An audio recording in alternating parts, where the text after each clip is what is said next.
Hey everyone, Shane here with etrailer.com. Today I have a 21 Ram 2500 and we're going to be taking a look at the CURT CrossWing. First thing you'll notice right off the bat is it's a little bit different than your standard fifth wheel hitch. The head itself is going to be designed with this kingpin adapter. So you basically, this would attach to the kingpin on your trailer. You'd simply back up. Once it hits here, you lower your trailer, slide your large pin into place to lock it down, and you're ready to go. The hitch is designed to make hooking up, disconnecting, putting it in, and removing it a lot easier for you. One person can take this hitch out when they're done using it or put it in place, which makes it lightweight. It's going to fit with industry standard rails, so maybe you buy a vehicle that already has rails in it but you don't have a hitch head. It'd be a great option for you, as long as the rails are industry standard. This is going to have a 20,000 pound towing capacity. Again, this particular one's going to be designed for above bed rails. If you have a factory puck system, there are options available. You can find those here at eTrailer. Now, have you noticed, we've got this in a shorter bed truck, 6.5 foot bed. This particular setup is actually designed for an 8 foot bed. However, that doesn't mean you can't use it in a shorter bed truck.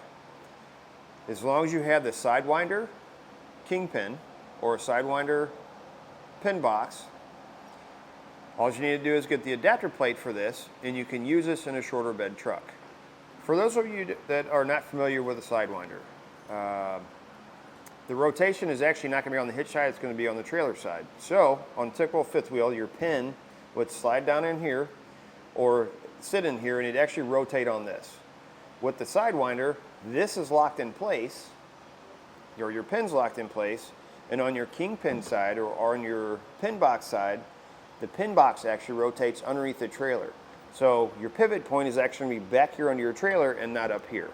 Now we can reach the handle from outside the truck. This truck, as I mentioned, is 2500. It's sitting, it looks like it's sitting kind of high to me. It is a little bit of a stretch for me to get to, something to keep in mind for this particular hitch. I will say it seems like this hitch is sitting pretty low. There are going to be 3 height adjustments from 16 3/8 up to 20 3/8.